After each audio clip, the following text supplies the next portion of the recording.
ناظرین کرام، عوام الناس میں اولیاء کرام کی پہچان عموماً ان کی کرامات سے ہی ہوا کرتی ہے۔ اگرچہ اولیاء کاملین کا یہ ارشاد عالی شان ہے کہ کرامت کسی ولی کامل کے لیے وجہ امتیاز نہیں۔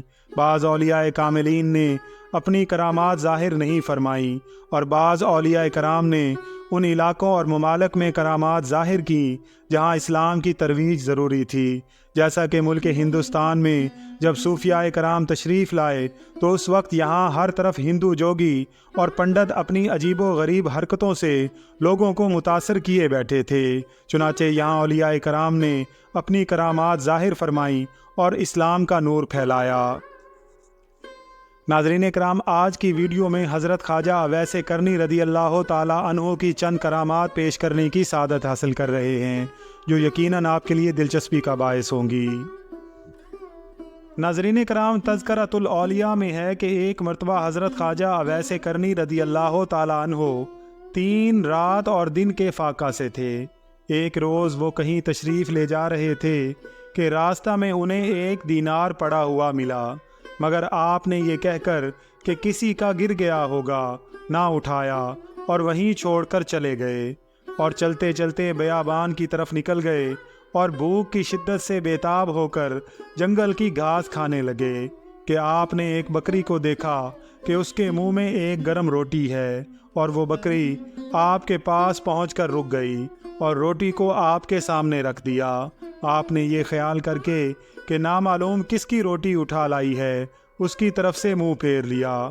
بکری نے زبان حال سے گویا ہو کر عرض کیا کہ میں بھی اسی کی مخلوق ہوں جس کی تم ہو، پھر اللہ تعالیٰ کی بندی سے اللہ تعالیٰ کی دی ہوئی چیز کیوں نہیں لیتے؟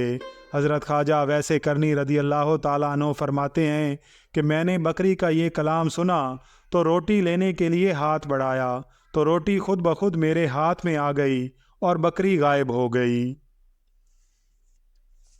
حیات اویس میں ہے کہ جب آپ رضی اللہ تعالیٰ عنہ نے غزوہ احد میں حضور نبی کریم صلی اللہ علیہ وآلہ وسلم کے دندان مبارک کے شہید ہونے کا حال سنا تو آپ نے اپنے جملہ دانت شہید کر دیے، مگر قدرت کی طرف سے کچھ عرصہ بعد دوبارہ نکل آئے اور آپ نے پھر شہید کر دیے۔ اسی طرح سے 7 مرتبہ نکلے اور آپ نے 7 مرتبہ شہید کیے۔ منقول ہے کہ یمن میں اونٹوں کو بھیڑیے مل کر کھا جایا کرتے تھے، مگر اویس کرنی رضی اللہ تعالیٰ عنہ کے اونٹوں کی طرف کبھی رخ نہ کرتے تھے، حالانکہ آپ دن بھر اونٹوں کو چھوڑ کر عبادت حق میں مصروف رہتے تھے، اور اونٹ فرشتوں کی نگہبانی میں خود بخود چرتے تھے۔ منقول ہے کہ جب حضرت عمر فاروق اور مولا علی مشکل کشا نے حسب الارشاد نبی کریم صلی اللہ علیہ وآلہ وسلم آپ کی خدمت اقدس میں خرقہ پہنچانا چاہا اور کرن میں جا کر آپ کو تلاش کیا تو اویس کرنی نامی کرن میں بے شمار پائے گئے۔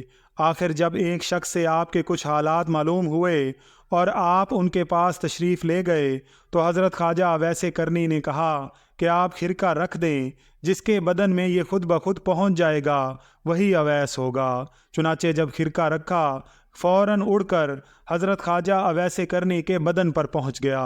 پھر ان سے کہا گیا کہ حضور نبی کریم صلی اللہ علیہ وآلہ وسلم نے یہ بھی ارشاد فرمایا تھا کہ آپ سے شفاعت امت کے لیے دعا کرائی جائے۔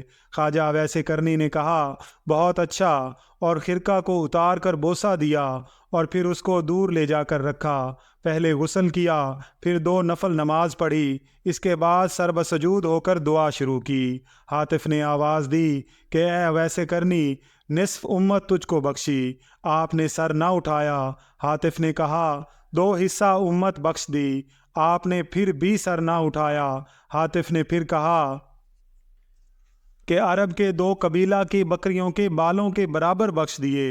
اب بھی آپ نے سر نہ اٹھایا تھا کہ حضرت عمر فاروق اور حضرت علی المرتضیٰ تاخیر سے گھبرا کر ان کے قریب پہنچ گئے، اور ان کے پاؤں کی آہٹ سے آپ نے سر اٹھا لیا اور کہا اے امیر المؤمنین، اگر آپ کچھ دیر اور توقف فرما لیتے تو حق تعالیٰ سے میں ساری امت بخشوا لیتا۔ صاحب نسیم چمن فی حالات خواجہ اویس کرنی نے بھی سنی سنائی یہ حکایت بیان فرمائی ہے کہ جب حضرت خواجہ اویس کرنی ایک جگہ تشریف فرما تھے، وہاں آپ کی خدمت میں 6 درویشان صادق بھی حاضر ہوئے۔ اس وقت حضرت خواجہ اویس کرنی واردات الہی میں مغلوب الحال تھے، اور اسی حالت میں سکر و مستی میں آپ کی نظر مبارک ان 6 درویشان حاضر پر پڑی، اور ان کے ظاہر و باطن میں اس قدر مؤثر ہوئی کہ ان درویشوں کے اشکال و شباہت قد و قامت تک بدل گئی۔ اس کے بعد حضرت خواجہ اویس کرنی اور ان کے 6 درویشان حق میں سے کوئی شخص امتیاز نہ کر سکا کہ ان میں سے حضرت اویس کرنی کون ہیں۔ چنانچہ جب وہ 6 درویش آپ سے رخصت ہوئے تو جس مقام پر جس درویش نے سکونت اختیار کی، وہاں کے ساکنین اس درویش کو ہی جناب اویس کرنی سمجھے۔ اس طرح جس جس مقام پر درویشوں نے وفات پائی، ان کا مزار حضرت خواجہ اویس کرنی کے نام سے مشہور ہو گیا۔ صاحب سہیل یمنی یہ لکھ کر فیصلہ فرماتے ہیں کہ اگرچہ اس حکایت کی سند کسی مشائخ سے ثابت نہیں، تاہم قدرت یزدی کے مطابق ہے، یعنی جس طرح اللہ تعالیٰ نے آپ کو دنیا میں مستور رکھا، جیسے آپ کی قبر کا نشان گم کیا، اسی طرح آپ کا مزار پر انوار میں یہ وجہ اختلاف بھی قابل تسلیم ہے۔ حضرت شیخ احمد بن محمود اویسی رحمۃ اللہ علیہ نے بیان فرمایا کہ حضرت خواجہ اویس کرنی سے کسی نے بیان کیا کہ آپ کے قریب ہی ایک شخص ایسا ہے کہ جس نے 30 سال سے کفن کا لبادہ پہنا ہوا ہے اور قبر میں بیٹھا رو رہا ہے، اور اسے سکون و چین میسر نہیں۔ حضرت خواجہ اویس کرنی جب وہاں گئے تو آپ نے ایک نحیف و نزار شخص کو دیکھا جس کی آنکھوں میں گڑھے پڑے ہوئے تھے۔ آپ نے اس سے فرمایا کہ اے شخص، تجھ کو 30 سال سے اسی گور و کفن نے اللہ تعالیٰ سے روک رکھا ہے، اور تو ان دونوں میں پھنس کر رہ گیا ہے۔ یہ دونوں تیرے لیے بمنزلہ بت کے ہیں۔ اس شخص نے آپ کے باطن میں جھانک کر دیکھا تو اس پر آپ کا باطن آشکار ہو گیا۔ اس نے ایک فلک شگاف چیخ ماری اور واصل بحق ہو گیا اور اسی قبر میں گر پڑا۔ حضرت داتا گنج بخش سید علی حجویری رحمۃ اللہ علیہ اپنی مشہور تصنیف کشف المحجوب میں فرماتے ہیں کہ حضرت خواجہ اویس کرنی اپنی عمر کے آخری دور میں مولائے کائنات حضرت علی المرتضیٰ کرم اللہ تعالی وجہہ الکریم سے ملے اور چند روز ان کی خدمت میں گزارے۔ جب جنگ صفین شروع ہوئی تو اس میں حصہ لیا اور حضرت علی کی زیر قیادت لڑتے ہوئے شہادت کے مرتبہ پر پہنچے۔ بعض احباب نے جب آپ کی قبر کے لیے تیاری کی تو ایک جگہ سخت پتھر آ گیا جسے کاٹنا مشکل تھا، مگر قدرت کی جانب سے پتھر میں شگاف پڑ گیا اور لحد کے لیے جگہ بن گئی۔ جب کفن کے لیے آپ کے کپڑے کی تلاش ہوئی اور آپ کے صندوق کو کھولا گیا تو اس میں کفن کا کپڑا پایا گیا، مگر اسے کسی انسانی ہاتھ نے نہیں بنایا تھا۔ اسی کفن میں آپ کو دفن کیا گیا۔ ناظرین اکرام، حضرت حبیب بن سہیل رحمۃ اللہ علیہ فرماتے ہیں کہ میں ایک دفعہ ایک کشتی میں سوار تھا۔ اس کشتی میں سوداگروں کا ہر قسم کا مال لدا ہوا تھا۔ اتفاقاً راستے میں طوفان آ گیا اور کشتی سمندر کی موجوں پر اس قدر ہلی کہ اس میں پانی بھر آیا۔ اس کشتی میں ایک مرد خدا اونٹ کی پشم کی ایک چادر اوڑھے ہوئے تھا۔